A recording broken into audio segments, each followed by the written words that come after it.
Hi, everyone, and welcome to the Songwriters on Process podcast. My name is Benno Papari, and since 2010, I've run the Songwriters on Process website, where you can find more than 200 conversations with songwriters about the creative process. I'm not here to talk about tour stories, band drama, how a band got its name, or favorite foods. My goal is to treat songwriters as writers, plain and simple. This is an intelligent conversation about the writing process between two writers. And today's interview is with Bartees Strange. So we did this interview back in April of 2021, and the video version of it is up on the Songwriters on Process YouTube channel.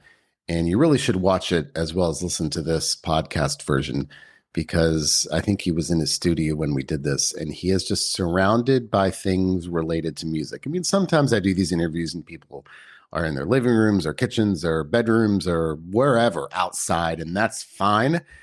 We were in his studio, and I think he might live there because he was surrounded by things related to music. I mean, I know he should be, but there were mixing boards and instruments and all these kind of things. And I get the sense that he is always thinking about music, always creating. I don't know when he's not. And listening to this interview, it just really occurs to me that I think there's a frustration that there's not enough hours in the day to create and to get these ideas down, to record these ideas. And so here's one thing he said to me. He said, there are days when the songs won't stop coming. It's like I'm holding a bucket in the rain and just trying to catch all the ideas. He's showed me his phone at one point, and it's filled with voice memos. So that was, I think, certainly the recurring theme throughout this. But, we did this interview in April, what did I say, April of 2021, and a year into the pandemic. And we did talk about the frustration and the difficulty it has been to write when, his debut album is called Live Forever. It came out in 2021, and it's fantastic. And he writes about everyday life experiences. And like a lot of songwriters, if you're not around people and not living, it's hard to write about things. And so we talked about the difficulty in creating when you're not exposed to people and when you don't go outside and aren't social. This is also a good time to post this podcast because there was he was featured in the New York Times magazine a week or two ago, a feature on him. He's a fantastic songwriter. I love his music. So this was a very enjoyable conversation. And with that, let's listen to my interview with Bartees Strange. Let's get started. I always like to ask, I guess, how much outside of songwriting, how much writing are you doing? Do you do a bit of journaling or kind of dabbling in anything else? You're doing anything outside of songwriting? I should journal a lot more, but I journal a couple times a week, probably. I'd like to be doing it every day. I probably do most of my writing, though, through voice memos. Like anytime I think of anything, I say it, hum it, sing it, whatever I can do to get the idea down. Because the way I write is like I collect pieces for as long as I want, and I just kind of pick a date in the future. And I'm like, I'll revisit all these pieces later. And so as long as I get like that initial idea down, I'm good. So that's normally my writing process. Yeah. I do find that. So it's funny you said about journaling, because I think songwriters, I can group them into three categories: those who journal every day, those who don't journal and have no desire to, and those who journal but wish they did.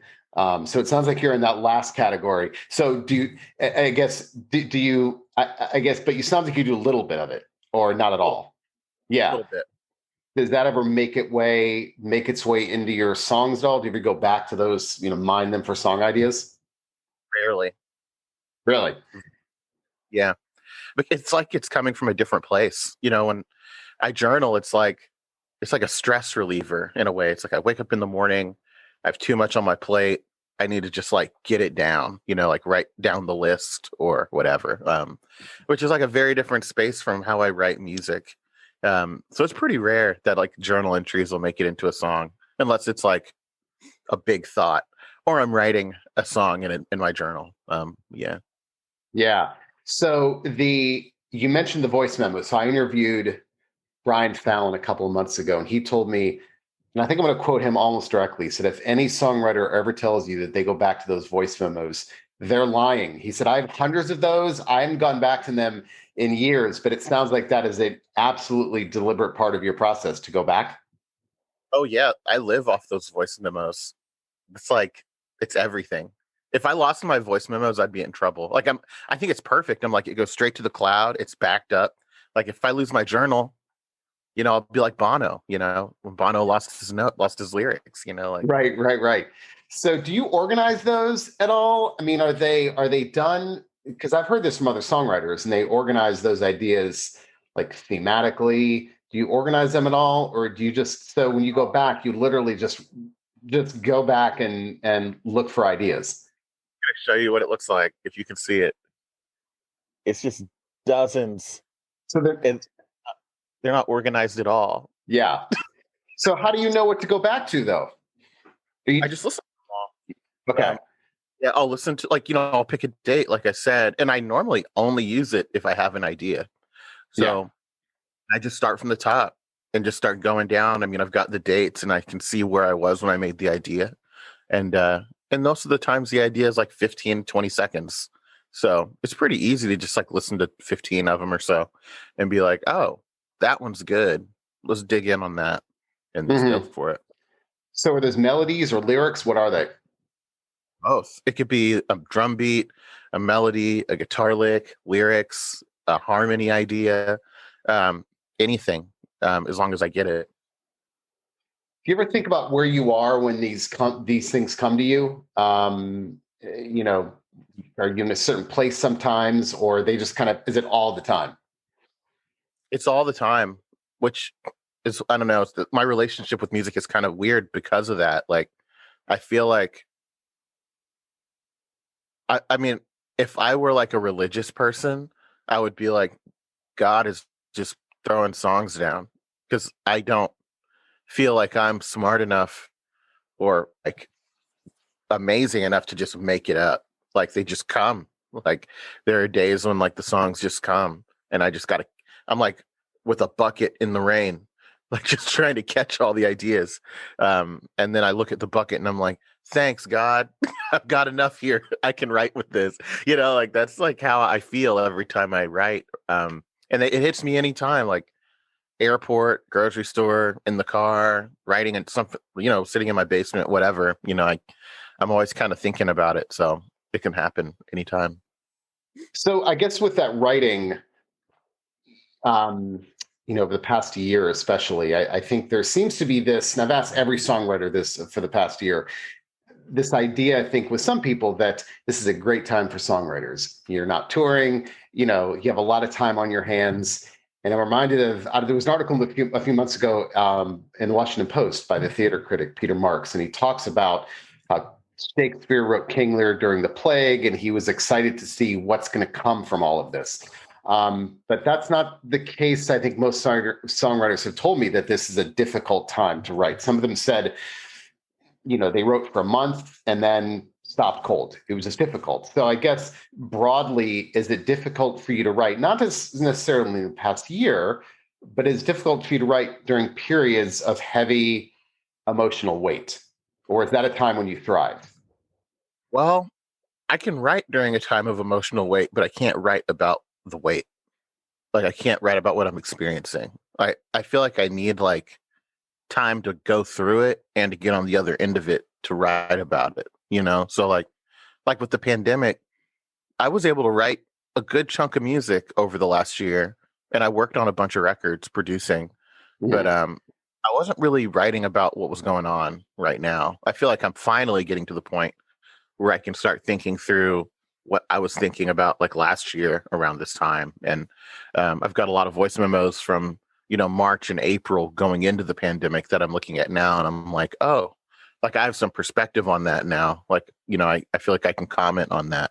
But I couldn't at the time. Um, and I also think like another hard part about just being inside all day and being expected to write music is like I need to like experience life to write about it. That's Yeah. my inspiration comes from very normal, average things, that you just experience doing a routine, and so without that routine, it can be kind of you kind of lose your pool to draw from. But yeah. That's something I've heard on the practical level. If you're not around people, what is there to write about? Right. I mean, if and I think that certainly makes sense. And that's what Hemingway also said. He said he couldn't write about Paris when he was in Paris. He couldn't write about Spain when he was in Spain. He always needed distance from that. How do you know when you're ready to write about those things, though? Is there, do you try to write about it and then stop and say it's not the right time? Or is there a time when you just know, I think I'm ready to process this? Well, like I said, I like to kind of set dates. So, for example, I've been kind of tracking for the last like year, like ideas, loose ideas, some more thought out than others. But I would just go with the idea until I couldn't go anymore, and I'd be like, okay, cool, stop, that's great. Put it in a voice memo, put it in a GarageBand session. I've got the idea. I'm gonna pick the date of June 5th, 2021, to really go in and start processing this stuff and seeing like if these songs have legs, and if they do, they'll be on the next record. Like I'll just start like moving forward in the pre-production process. It's almost like March Madness. Like I've got all the songs and I just like there's like a tournament against each other, like which ones do I think are the best, and then the ones that I think I can actually run with, I just go for, and all the other ones I just save for next time. Like those songs may change. I'll rearrange them a year later. I'll, find collaborators to work with me on them if I still feel like I can't finish it. But yeah. Mm-hmm. Do you write well? I've never heard that before with the dates, like the specific dates. Do you write well under deadline? If I said to you, I need something in 24 hours, do you thrive with that, or does that give you kind of that anxiety? Deadlines are fine. I personally think I like setting dates because it makes me feel like I'm gonna do it, like, Yeah. it's so easy for musicians to have a million ideas and no songs out. It's so easy to fall into that. I have a lot of friends who are prolific writers, but not prolific like executors. Mm-hmm. And, I think like, you know, I have a pretty loose philosophy on music. I'm not like a theory nerd, or I didn't go to school for it. None of that. And I really think like the recording process is important, but if the song has to just be great, like if the song is great, then the recording's going to be fine. Like there's a lot of music that's recorded poorly that's just great music because the song is so good. So I don't put a lot of pressure on how hard it is to execute an idea. I think about like, cool, like I want to capture like the heart of this song. And then however I record it, like it's going to be great. Like I'm not worried about that. I'll just pick a date and record it. That's kind of like how it works in my brain. Yeah. Have you always been that's a pretty disciplined process. I mean, you hit on something that I agree with you. And most songwriters, if I ask them if they're disciplined writers, they say, I wish I was, but I'm absolutely not. Where did that come from though? I mean, that discipline, have you always been that way? I don't know. It's funny. It's like I like that you say it's discipline because I've always thought it was like procrastination. Like a year. In a year. I'll get to it in a year, But Right. but you're right. That's how I do it. And I mean, before I did music, I mean, I was a political strategist for Yeah. about a decade. And I worked a very much 9 to 5 life and got used to executing campaigns. Yeah, that's true. And so I think that's probably where that comes from. Just like my need to just like I can't do the next thing until I finish this thing. And yeah, it's like how I'm wired now. DC did it to me. exactly. I do think that is discipline though. Like you're at least setting, I'm going to have this done on this date. Even though that date may be a year from now, I still think of that as, discipline. Okay. Great. Yeah. The ritual then, I'm fascinated by artist rituals. So, is there a time of day? Is there a place, thing you need to have with you in order to have a good writing session? To me, it's about confidence, like just knowing that I have certain things with me that will give me a good kind of writing session. How important is that ritual to your process? I don't know. My ritual, I would probably just like, I don't know if I have one. It helps if I have a guitar. That's kind of, I kind of like writing in places that are new. I don't necessarily have to like, I don't have a ritual. I'm sorry. I wish I did. I mean, but this is like something about me. Like, I don't really do that. But I have this like weird like tension with like rituals and gear where it's like I feel like people depend on these other things to do their work. Like they're like, I need the elements to all be perfect so I can do what I got to do. But I am like a big believer.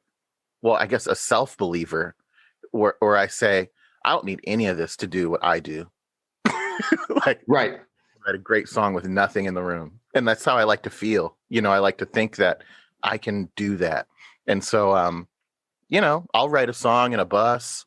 I can write a song in my studio. I can write a song in my bed, and that's like, I feel like that's kind of like my secret weapon. That I don't feel anything to do everything, and yeah, I don't know. I hope that was a good answer. No, it's so is there even a time of day? Like it's got to be a time of day. No. So you could do it morning, not even that. Yeah, it doesn't matter. I mean, there's times I wake up in the morning. A lot of things come very late at night. Mhm. Some things, come in the middle of the day. It just depends. It there's no rhyme or reason. I wish there was. Yeah. Yeah. I like to kind of set hours. Like if I'm working on a record, I'll be like, cool, we're doing like hard 11 to 8 every day, and we're stopping at 8. I don't like to beat a horse to death. Love it. Do you ever notice if those places are, if the song is different based on if you're writing it in your bed versus like sitting in that chair? Yes. Now that's true. So like when I'm in my studio, like this is my basement, like this is all my stuff. When I'm in here alone, I write the best stuff. Like I've been hooked to like, I feel like when I'm in my house, that's when I'm like synthesizing. I'm like looking at things that inspire me and doing my version of it. So I would like, there's some music that I'm going to put out next year that I'm like, well, almost all of it was made in this room. And it was made through a very long process of like sampling and resampling these like entire sections that I've arranged, which like I just could never do that in front of other people or at a studio. Like it takes too long. It is kind of not good for the gear. Like it could fuck up some gear. So like it's better to do with my stuff. And like, I'm kind of slow, so I don't want like anyone around to watch me do this process. Like Right. funny, like lyric writing is like one thing, but like making the sound, that's like where I go crazy. Like and I can only go that crazy in my house. Right. Yeah. Well, of course. But if you're okay, so if you're upstairs and you go, oh, I got this great idea, are you going to run downstairs, or are you going to still, so you won't continue to write if you know it's coming? Because if you know, it sounds like the basement is where you're at your great, you're at your best. So if you have that idea, you're going, I got to get downstairs to write. So I think there is that element of like, I don't know, superstition or confidence, whatever. I think of it as like my tool shed. Yeah. It's like all my tools are down there. I can't build this thing without my hammer. That's how it Yeah. feels. Yeah. Um, Like a tool, like I got, I can't make it without that. I have to record it onto something, It's like, but yeah, I guess you're right. I guess that is a little bit of a routine. what about the role of movement? I've talked to a lot of songwriters who mention walking, biking.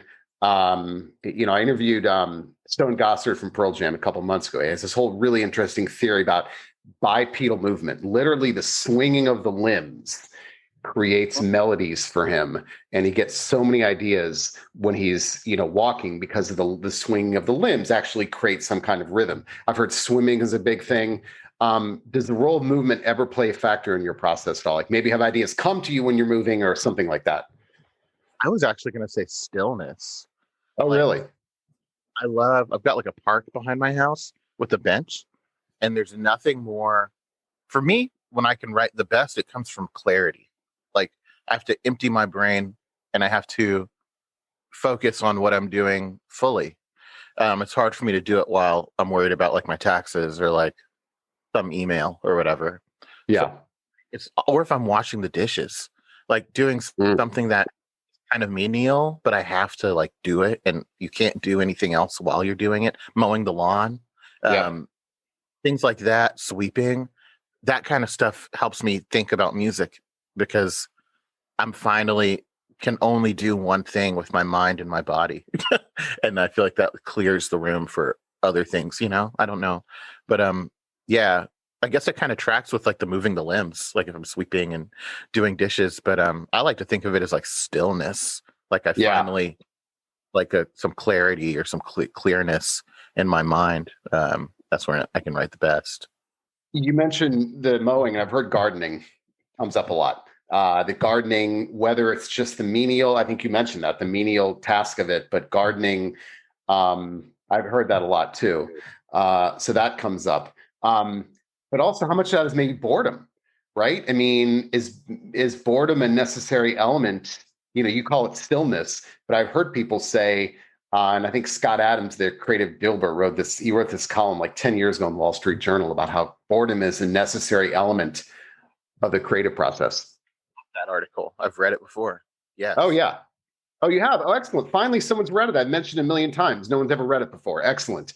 Yeah. So Yeah, do you? yeah, I've shared that article with so many people, and I believe it. I think that's Yeah. 100% that people aren't used to being bored, Yeah. and Right. it's a thing that we all experience, and it can be productive. It can be a good thing.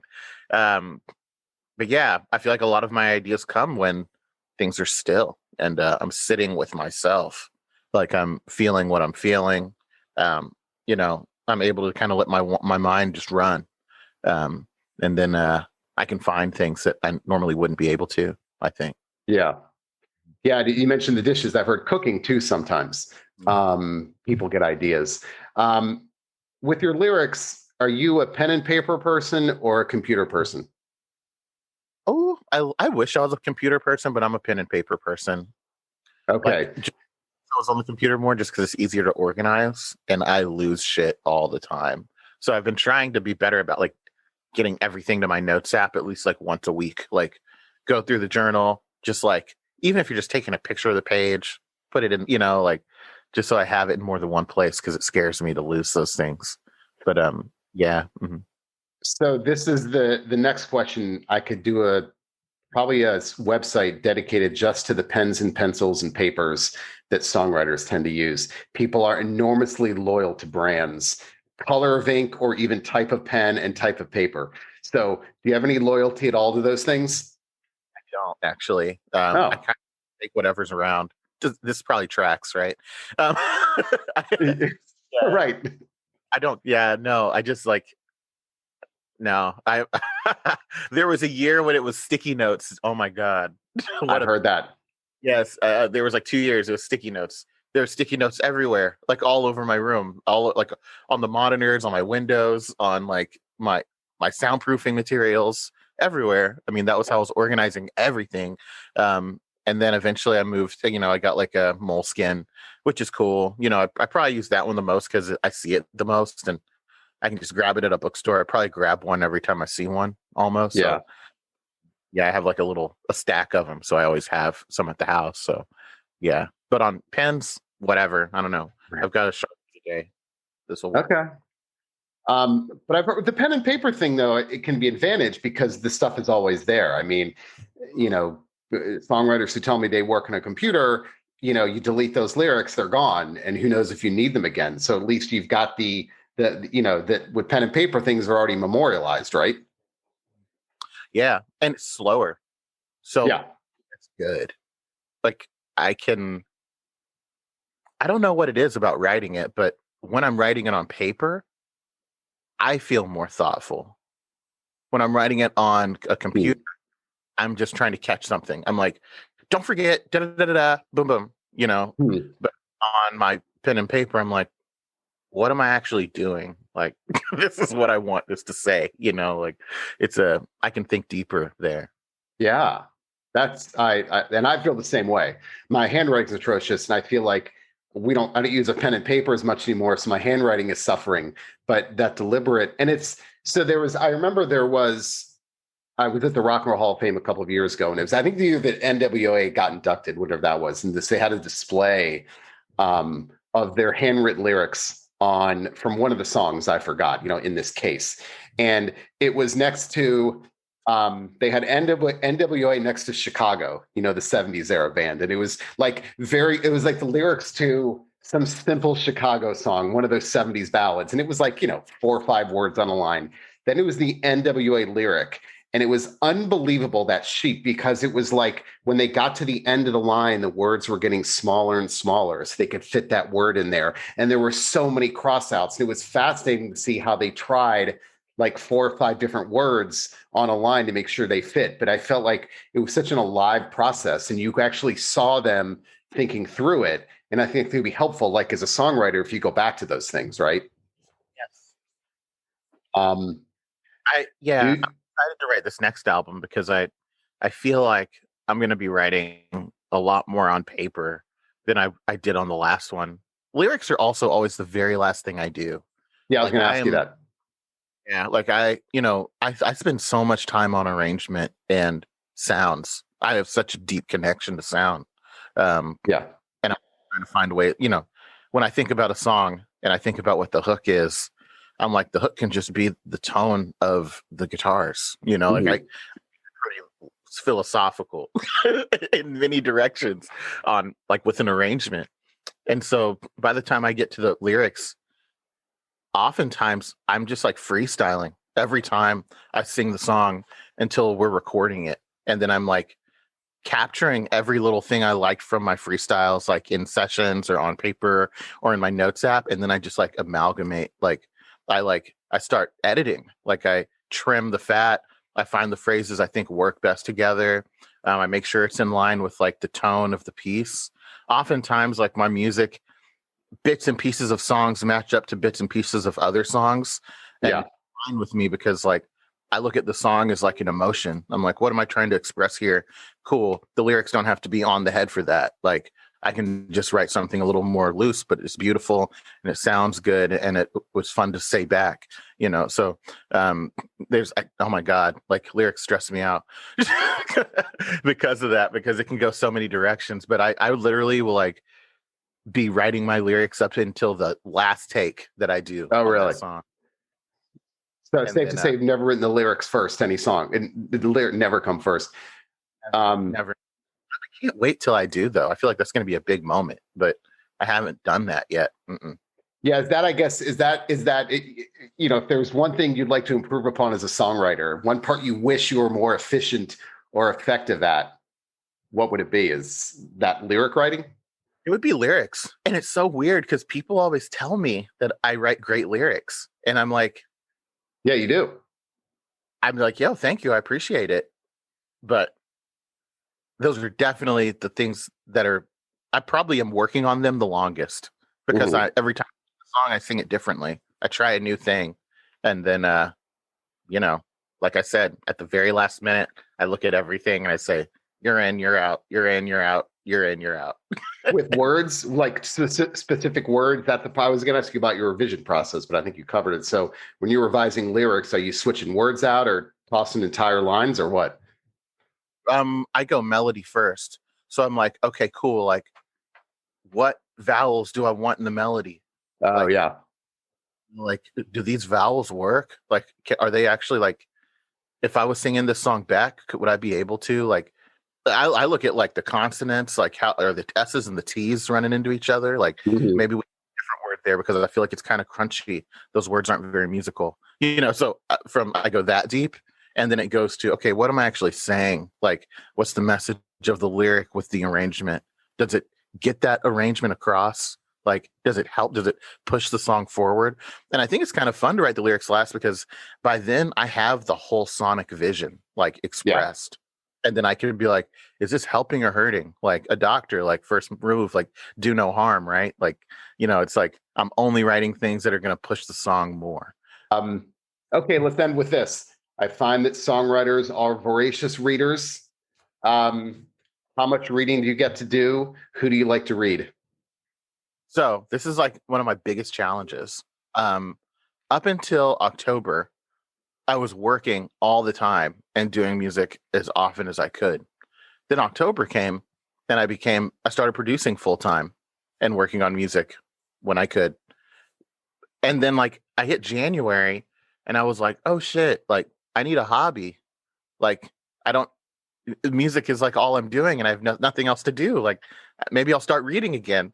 And so I started first with this Bell Hooks book, All About Love. Oh, nice. I wanted to read that and I've been working on that. I started reading the Malcolm X book by Alex Haley. Yeah.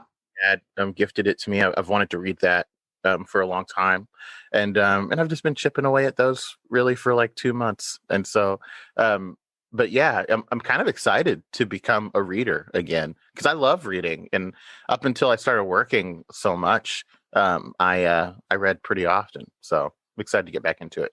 Yeah. So who before that? I guess when you were reading a lot, did you have some go-to authors that were your favorites? Yes, I'm a huge Philip Roth fan. Ah, yeah, I hear that a lot. Why? Yo, American Pastoral, it hit me so hard. Like, I don't know what it was about that book, but after I read that book, I was like, damn, this fool can write. This is an amazing. I remember just being hit by how good he wrote and the stories he told, like Swede Lvov and his daughter, and how she becomes a Jane and eventually like a terrorist, and like all of these horrible things happening to beautiful people against this backdrop of like the pastoral landscape of literature in America and like what pastoral writing normally represents and how he just like flipped it on its head. I was like, damn, Philip Roth, you're great. Right. You know, I just thought it was such a deep and like effective and like amazing premise, and it was so clearly expressed. It inspired me, you know. Like I was like, damn, I want to write songs like that, Yeah. you know. And it's just, I thought it was beautiful and so well done. So anyways, that was like that book, and that particular author is like someone that I like a lot. And that's it for the latest episode of Songwriters on Process. Don't forget, you can find all of my interviews with over 200 songwriters on my Songwriters on Process website at songwritersonprocess.com, going all the way back to 2010. You can read them, watch them, or listen to them. So until next time, thanks for listening.